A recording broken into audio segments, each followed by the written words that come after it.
నమస్తే, welcome to Leo. మనతో పట్టినారు senior journalist Hemasundar గారు. సార్ నమస్తే. నమస్తే అండి. మొత్తానికి శుభం అంటే సినిమా అయిపోయినట్ట, లేదా శుభం అంటే సినిమా స్టార్ట్ అయినట్ట? కాకపోతే సినిమా టైటిలే శుభం పెడుతూ శుభం అంతా శుభమే జరగాలి, లేదా అంతా శుభశకనాలే అన్నట్టుగా ఏదైతే సమంత గారు ఇప్పుడు సినీ ఇండస్ట్రీలోకి వచ్చి ప్రొడ్యూసర్గా స్టార్ట్ అయ్యారు. మొత్తానికి ఈ సినిమా శుభం గురించి చెప్పమంటే ఏం చెప్తారు? శుభం అనేది ఒక పాజిటివ్ టైటిల్, కానీ సినిమా అంతా హారర్ ఎలిమెంట్స్. అది అంటే పాజిటివ్ టైటిల్తో చక్కగా ఒక హారర్ని చెప్పారని చెప్పాల్సి వస్తుంది. సినిమాలో అంత కొత్త వాళ్ళతో చేసిన ఒక సరికొత్త ప్రయోగంగా చెప్పొచ్చు. అంటే చిన్నవాళ్ళతో చిన్న సినిమా చేద్దాం అనుకుని సంబంధం మొదలుపెట్టినట్టుగా మనం భావించాలి. అందుకని టీవీ సీరియల్స్ జన్మజన్మల బంధం, ఆ మధ్యన కార్తీక దీపం ఎంత ఫేమస్సో తెలుసు. డాక్టర్ బాబు ఏమో 7 గంటలకు ఏమైంది చివరికి అంటే అందరూ మాట్లాడుకున్నారు. కాబట్టి సీరియల్స్ జనంలో ఎలాంటి ప్రభావం చూపిస్తాయి. ఒకప్పుడు దూరదర్శన్లో రుతురాగాల సీరియల్ వస్తే ఎక్కడెక్కడ ఉన్న అమలకులంతా టీవీ దిగి చేరిపోయేవాళ్ళు రుతురాగాల టైంకి. అలా మొగలి రేకులు ఒక ట్రెండ్, కార్తీక దీపం ఒక ట్రెండ్. సీరియల్స్ జనావళిలో ముఖ్యంగా మిడిల్ క్లాస్ ఫ్యామిలీస్లో సీరియల్స్ ప్రభావం ఎలా ఉంటుందనే కథాంశంతో 3 జంటలను తీసుకొని భీమిలిపట్నంలో జరిగే కథగా దీన్ని మలిచారు. అయితే గతంలో కూడా మనం చూసుకుంటే మత్తు వదలరా సినిమా ఏదైతే ఉందో మొదటి ఫస్ట్ పార్ట్ దాంట్లో కూడా ఒక సీరియల్లో హీరో హీరోయిన్ ఉంటారు.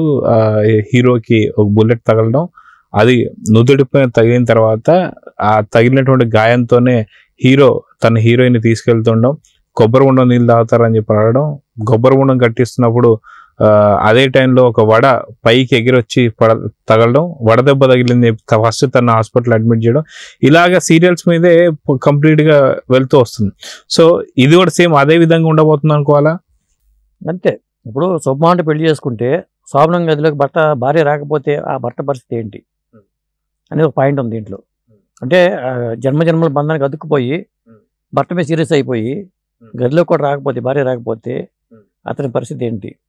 అతనికి ఒక్కడికి అనుకుంటే పర్లా, అతని స్నేహితుల పరిస్థితి కూడా అలాంటిదే. ఆ ఊరంతా అలాంటి పరిస్థితి. దీన్నే తీసుకున్నారు. దీన్ని తీసుకుని కామెడీ వేలో ఒక హారర్ ఎలిమెంట్తో చూపించడమే ఇది టెక్నిక్ అని చెప్పాలి.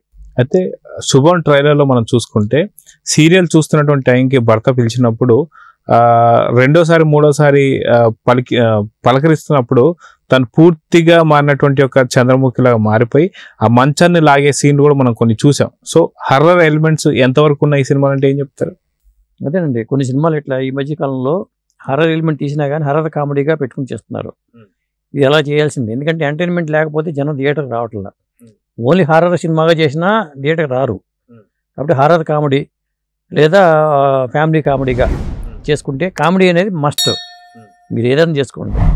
అందువల్ల ఇక్కడ ఆ ప్రయత్నం అయితే సక్సెస్ అయ్యారు. ఆ ప్రయత్నంలో నవ్వించడంలో మాత్రం డైరెక్టర్ సక్సెస్ అయ్యాడని చెప్పాలి. నిర్మాతగా సమంత ఈ సినిమాలో నిర్మాత అయినా కానీ ఆవిడకి ఒక మాయ అనే పాత్రతో ఆవిడ ఎంటర్ అవడం, వీళ్ళందరినీ మరి ఏం చేశారు, ఎలాంటి చికిత్స చేశారు అనేది ఈ సినిమాలో ఉన్న ప్రధానమైన ఎలిమెంట్. అయితే మనం చాలా వరకు పేపర్లు కానీ లేదంటే వార్తలు చూస్తున్నప్పుడు కూడా గతంలో కూడా విన్నాం, ఏదైతే సీరియల్ చూడనివ్వడం లేదని చెప్పి భర్తను చంపేసిందని చెప్పేసి, అదేవిధంగా భార్య పూర్తిగా సీరియల్కి అడిక్ట్ అయిపోయిందని చెప్పి భార్య పైన దాడి చేశాడని చెప్పి చాలా వరకు చూస్తూ వస్తున్నాం. సో ఈ రియల్ సంఘటనలు కూడా అని చెప్పి అనుకోవచ్చు అంటారా? ఖచ్చితంగా. ఎందుకంటే చిన్నపిల్లలు ఉన్న ఇంట్లోనేమో డిస్టర్బ్ చేయరు. పిల్లలు బొమ్మలు పెట్టుకుంటే మనకే, ఇప్పుడు మా మేనల్డ్ ఇంటికి వెళ్తాను, నాకేదో చూడాలనిపిస్తుంది, కానీ వాడు అసలు బొమ్మల నుంచి వదలడు. మనం తీసుకోవడానికి లేదు, పిల్లోడు ఎంజాయ్ చేయాలి. చుట్టం వచ్చాడు, తాత వచ్చాడు, రిమోట్ ఇచ్చేద్దామని ఆ పిల్లోడికి ఉండదు, మనమే అడ్జస్ట్ అయిపోవాలి. ఇలాంటి పరిస్థితే కేవలం. అంటే అక్కడ ఆ ఫ్యామిలీలో సాధారణంగా రిమోట్ ఎవరి చేతిలో ఉంటే ఆ ఇంట్లో వాడే కింగ్. ఎందుకంటే ఆ డామినేషన్ వాళ్ళదేని అనుకోవాలి. ఇక్కడ భార్యలు డామినేషన్ అయిపోయి నేను ఆ సీరియల్ అయ్యే వరకు నీకు రిమోట్ ఇవ్వను ఉందనుకోండి, వాడు ఏం చేయలేడు. ఇక అట్లాంటి ఇది ఎడిక్షన్ అన్నమాట ఇది చెప్పాలంటే. ఆ సీరియల్స్ వచ్చే వరకు చాలామంది ఫ్యామిలీస్లో ఉంది. ఆ సీరియల్స్ వల్ల తగాదాలు జరిగిన సందర్భాలు ఉంటాయి. ఎందుకంటే ఆడవాళ్ళు డామినేషన్ అయిపోతుంది. ముఖ్యంగా ఏంటంటే ఆడవాళ్ళు టార్గెట్గా చేసుకుని సీరియల్ చేస్తూ ఉంటారు. దీన్ని కామెడీ వేలు ఎలా చెప్దాం, హారర్ వేలు ఎలా చెప్దాం అనే కోణంలోనే చేసిన సినిమాగా చెప్పాలి ఇది. ఇక్కడ డైరెక్టర్ సక్సెస్ అయ్యాడు, నిర్మాతగా సమంత సక్సెస్ అయింది. అదే అండి, కొత్త వాళ్ళతో ఇలాంటి ప్రయత్నం చేయడం అనేది గొప్ప విషయం. అయితే అదిగాక మనం చూసుకుంటే సీరియల్లో జరిగేటువంటి ఒక కొన్ని పరిణామాలు కూడా ఇంట్లో జరిగినట్టు సందర్భంగా వీళ్ళు ఫోన్లు మాట్లాడుకునేటువంటి ఒక పద్ధతి కూడా, ఇద్దరు ఆడవాళ్ళు మాట్లాడుకునే పద్ధతి మనం చూస్తుంటాం. ఇది చాలా సినిమాల్లో పెట్టారు. మొత్తానికి వాడిని పొడి చేశాడా, మొత్తానికి వాడు తీసుకెళ్లి హాస్పిటల్ వేసాడా, చచ్చిపోయాడా, బతుకున్నాడు అన్నప్పుడు ఆ ఇంటికి వచ్చినటువంటి ఒక కొత్త వ్యక్తులు ఎవరైతే ఉంటారో వీళ్ళ బంధువులకి జరిగింది అన్నట్టుగా వాళ్ళు ఆలోచిస్తుంటారు. సో ఇలాంటివి కూడా జరిగినటువంటి సందర్భాలు చాలా లీనమైపోతూ ఉంటారు. దాంట్లో లీనమైపోయి కేరింతలు కొట్టడం కానీ, సినిమాలో కొన్ని చాలా పాత్రలు పెట్టారు. ఇలాంటి గతంలో ధర్మవర సుబ్రహ్మణ్యం గారు ఉన్నప్పుడు కూడా ఈ తరహాలో పాత్రలు పెట్టుకున్న చూసాం. చాలా సినిమాలు చూసాం. ఇది డోస్ ఎక్కువైతే ఏంటి పరిస్థితి అనే కోణంలోనే, అంత భయంకరమైన పరిస్థితి ఉండదు సినిమా కాబట్టి మనం అలా సరిపెట్టుకోవాలి. అయితే సాధారణంగా సీరియల్ అలవాటు ఉన్నటువంటి ఒక లేడీస్ ఎవరైతే ఉంటారో ఆ ఇంట్లో సాధారణంగా జరగాల్సినటువంటి కార్యక్రమాలు కూడా కొంత లోపం, కొద్ది లేట్ కావడం కావచ్చు, లేదా జరగకపోవడం కావచ్చు, ఇలాంటి వాటి వల్లే ఇంట్లో చిన్న చిన్న విభేదాలు కావచ్చు, కొట్లాటలు కావచ్చు జరుగుతుంటాయి. ఎందుకు మనం ఈ మధ్యన బుల్లిరాజు పాత్ర చూసాము, ఓటీటీలో చూసి పాడైపోయాడని చెప్పి డైలాగ్ పెట్టి బుల్లిరాజు పాత్ర అలా మలుచుకుంటూ వచ్చారు. అంటే ఒకప్పుడు సీరియల్స్ చూసి అనుకున్నప్పుడు ఓటీటీ చూసి కూడా మార్చి పారిపోయారు అనేది, బూత్ డైలాగులు రావడం కూడా ఓటీటీ వల్ల అనేది ఇలా. సో ఎప్పుడన్నా సార్ మీ ఇంట్లో ఏదైనా రుతురాగాలు కావచ్చు, లేదంటే కార్తీక దీపం కావచ్చు, లేదంటే ఇంకో ఏదైనా సీరియల్ వల్ల మీరు ఎప్పుడైనా ఇబ్బంది పడ్డారా? అంటే నేను ఆ టీవీ జోలికి పోవట్లేదు ప్రస్తుతానికి. అయితే అంటే మేడం ఏదైనా చూస్తూ మిమ్మల్ని, మా మేడము నేను టీవీ వల్ల సఫర్ అవ్వట్లేదు కానీ మా ఆవిడ ఫోన్ వల్ల సఫర్ అయిపోతున్నా. ఆవిడ ఎప్పుడు చూసినా పాటలు మోగుతూనే ఉంటాయి. ఒక సంగీత విద్వాంసురాలు ఇంట్లో తయారైందో అనిపిస్తుంటుంది నాకు. ఎలా లేచింది మొదలు ఆ పాటలు మోగుతూనే ఉంటాయి.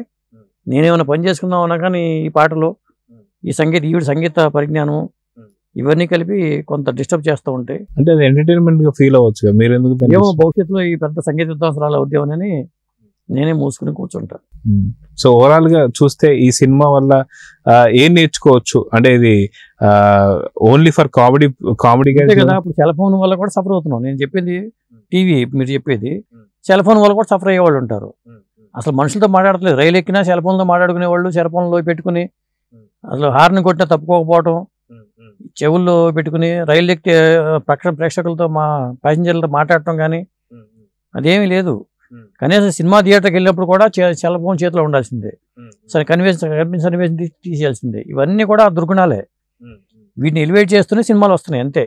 డైరెక్టర్లు కూడా కథా వస్తువు కోసం ఇప్పుడున్న జనరేషన్లో ఎలా ఉంది, ఇప్పుడున్న సింగిల్ అనే సినిమా వచ్చింది, ఆ సినిమా ఏంటి మరి సింగిల్ జీవితాలు దాన్ని బట్టి సినిమా తీశారు, సీరియల్స్ జీవితాలు దాన్ని బట్టి సినిమా తీశారు, ఇట్లాగే వస్తాయి. సో ఓవరాల్ గా ఈ సినిమాకి మళ్ళీ లీడ్ అంటూ ఇచ్చారా? శుభం 2 రాబోతుందా లేదంటే ఏం చెప్తారు? అంటే కొన్నిటికి లీడ్లు ఇవ్వరు, కొన్నిటికి మనం లీడ్ ఇవ్వకపోయినా పార్ట్ హిట్ అయింది అనుకోండి ఆటోమేటిక్గా శుభం 2 అని వచ్చినా ఆశ్చర్యపడక్కర్లా. సో మొత్తానికి చూద్దాం సార్, జన్మల అనుబంధం ఎక్కడ దాకా దాడి తీస్తుంది, ఎలాంటి కలెక్షన్స్ కొలగొడుతుందో చూద్దాం. మరి నమస్తే.